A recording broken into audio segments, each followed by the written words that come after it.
right, Coach, if you just want to give us kind of a opening statement on how the first day of practice went.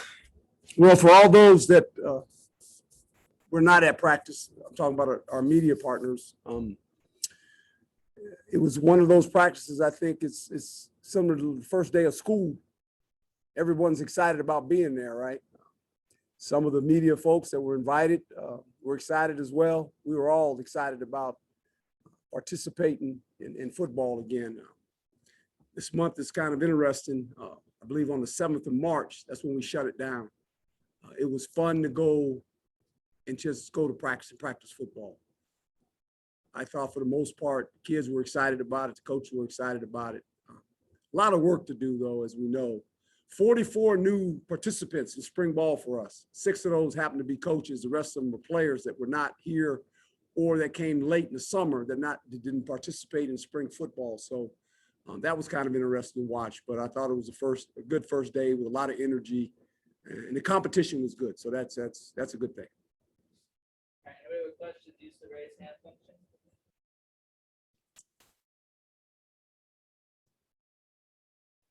Evan. Coach, the running game worked real well for you guys last year, despite everybody being young and kind of not getting that full offseason experience. Do you think that it's going to be able to take an even bigger jump this year due to things being a little bit more normal?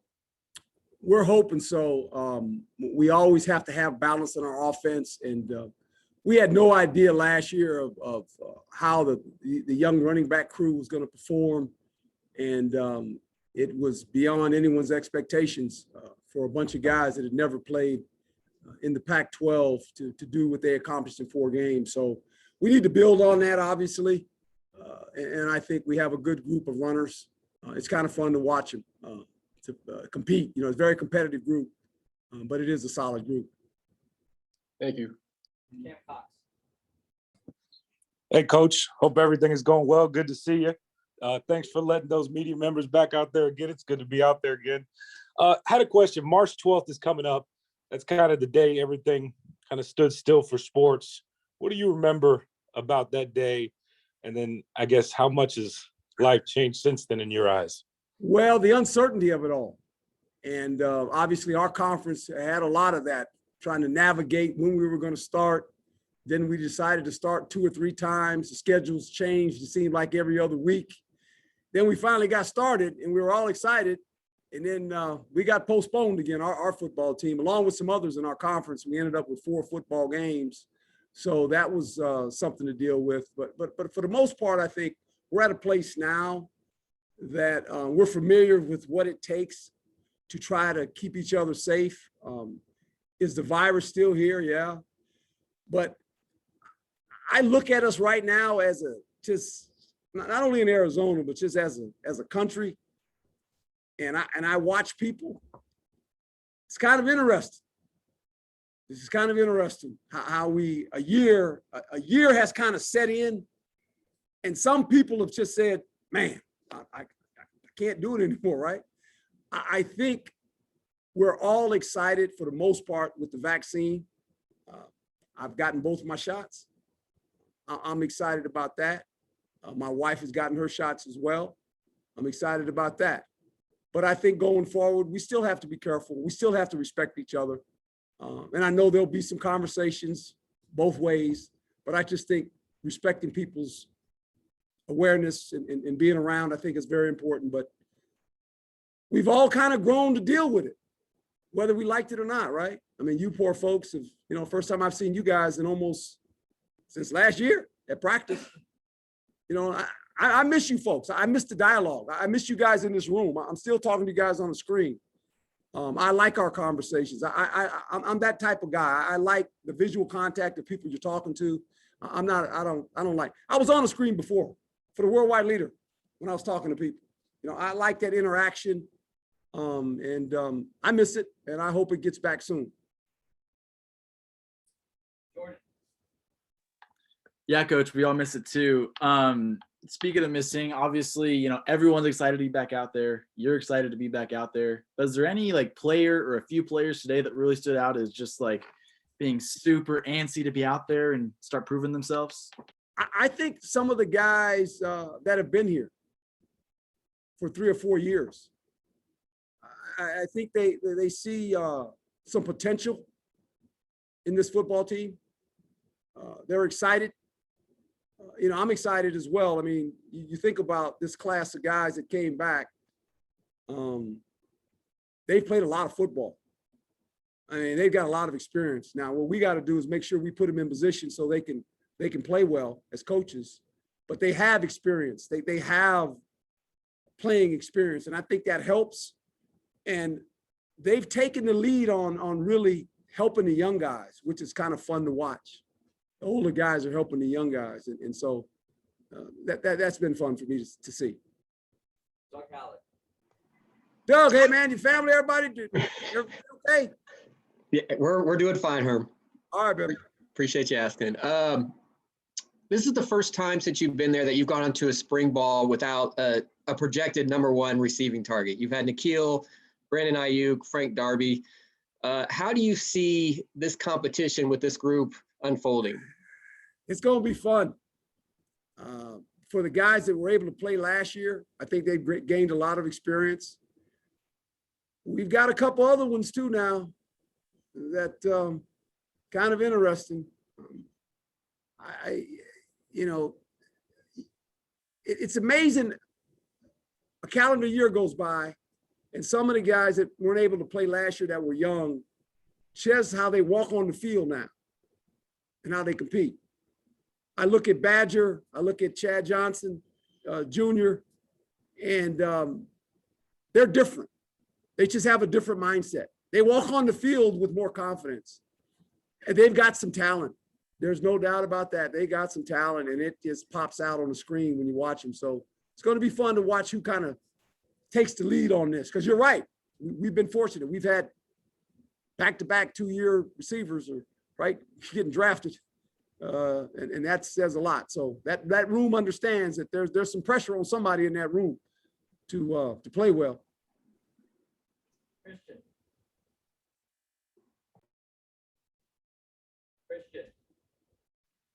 Yeah, Coach, this is your 4th spring now with the program. I was wondering, you've mentioned how important it is to you to sort of try to get more guys in with the size and measurables you're really looking for at all positions. How have you seen that grow and develop now in your 4th year? We talked about that today. We look good coming out of the tunnel.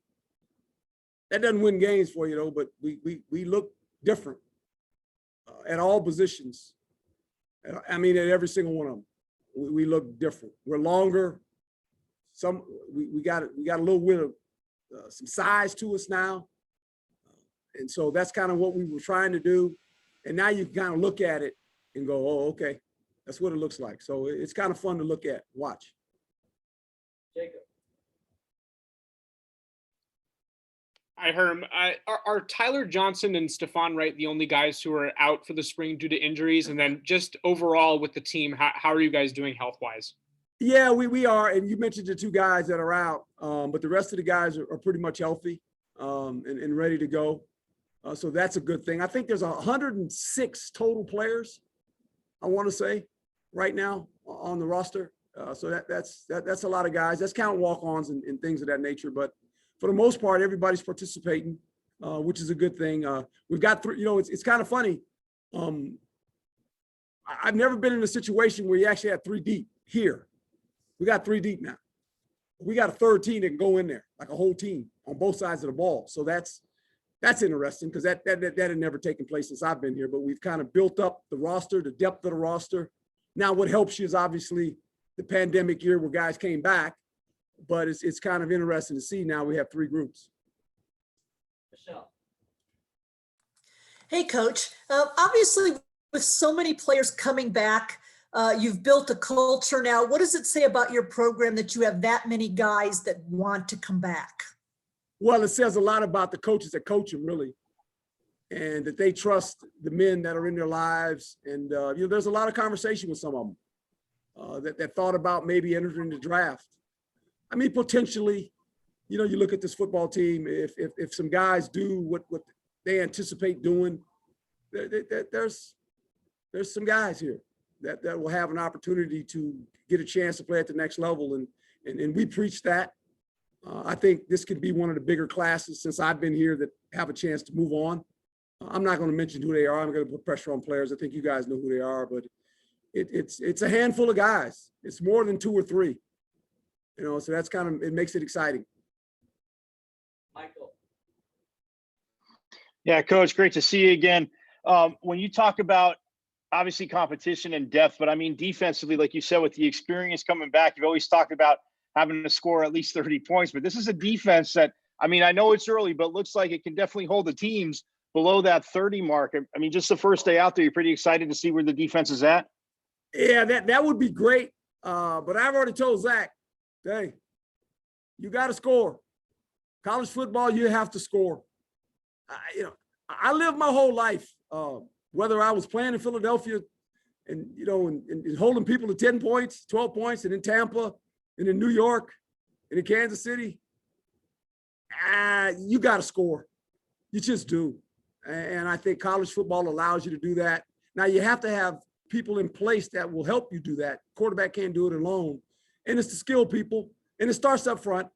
When you have an offensive line that can protect the quarterback, but also run the ball, you have a chance to score points. And we got to score. You want to be in the high, you know, obviously you want to be in the high 30s. If you can get to 40, you got a chance to win a lot of games. Now, I'm not saying that's the number, but if you look at the teams that score in that range, low 40s, right in there, I would never say that. It's hard for me even to convince myself to say it. But I look at some of those teams now in college football that, quote, have these great players on defense, and they're in games and it's 50 to 35. And I'm like, oh, okay. So I just think you got to be able to score the ball. Last couple of questions, Christian. Yeah, Coach, speaking of that, you talked last year about how the passing game sort of didn't maybe get as many opportunities to develop as you wanted to. Is there anything you're emphasizing in the spring to try to set your passing game up for that with a full schedule coming this year? Well, the development of the young guys, and then, you know, if you look at our games, our first 2 games, we kind of passed it a little bit. Didn't do a good enough job of explosive plays. But then the last 2 games, we got a lead and we ran the ball. So that's kind of how to, you know, you want to win the football game. You want to do it any way you can. But I do believe this, when you look at us play, I think the thing I stress always to offense is you have to have positive yards on first down. Because if you can stay ahead of the chains, you'll have the ability to have plays. And the more you have plays, the more you get into your offense. And we've got people that can score the ball when they get it in their hand, whether it's the runners or whether it's some receivers. So the key is, what do you do on first down? Can you move the ball? Can you get into 2nd and 5 or less? And if you can do that, you're going to get, you know, 10, 12 plays, and hopefully in between that, you get an explosive play, and now you got a chance to score points. 2 more questions, Cam. Coach, just show those kids the 80s tape from the Eagles back in the day, the defensive tape, if you need to. Coach, got a broad football question for you. The Valley's kind of waiting on Larry Fitzgerald to make his decision whether or not to come back or not. Do you have a Larry Fitzgerald story? And since your time here, what have you found out that he means to this Valley and professional football? Oh, he's part of the community, and his ability to really reach all members of this community. I mean, he's a beloved player. He's a Hall of Famer. There's no doubt about that. But I think what he does on the off season, he's touched a lot of people in this community. He has made this his home. I can remember Larry when he was the ball boy with the Vikings, right? I mean, I go that far back with him. And so it's fun to watch him. He's in an offense that he can still play if he elects to come back. I mean, he's not going to play as much as he played before, but he's in a position where he can catch the ball in big moments, and he was able to do that again this year. So, you know, that's up to Larry. The hardest thing for those guys when you get to where Larry's at right now, it's to get yourself ready to play. It's not playing, but it's preparing to play. You know, and when you get older, that's tougher. And he's a professional. You know, one thing I know about Larry, if he's going to play, he wants to play at a certain level. He doesn't want to watch himself on tape being just a guy hanging around. I mean, he's not built that way. So it'll be interesting what decision he makes. Thanks, Coach. Mm-hmm. Chris, last question. Herm, I have two questions. One is Jaden Daniels and expectations this year. And second is, you looked at Donovan West at center today and just kind of wanted your thoughts about the offensive line. Well, we think his career, you know, that he has a chance to play after this, and that's probably the position he's going to play. You know, he came in here as a freshman and started all since he's been here. Just felt like we needed his presence there. So he's starting there, and I think he'll do a fine job. Jaden, obviously, he's gotten bigger. Everybody always asks about that. He has, but more than that, he's become really a leader. And it's taken time. You know, you guys know Jaden. I mean, he's not one of those guys that says a whole lot, but he's starting to lead. He's starting to lead in the right way. And you know, it's funny because I see him all the time. He's in my office every day. It's just the conversations we're having. I'm proud of him, what he's done in the offseason with the players. And now the first day of practice, you can just tell he's the guy. He's the quarterback. And everybody gets it. And he's going to say something to players when he has to say it. And they go on his lead. So that's fun to watch. Thanks, Coach. Thank you, guys. Stay safe, and hopefully sooner or later, all you guys get to come to practice. Hey, Doug, you're in my prayers, brother. Thanks, Coach. All right, baby. Oh, hey, I didn't know this guy was following We're me. gonna score a lot of points. We're gonna score So I points. tell you what, it's remarkable. That's all I'm going to say. I've been with him now for 2 years. It's remarkable. It just is. He has more assistants, GAs. He got more coaches than I think I'm in the NFL again. Goodness gracious. Go ahead.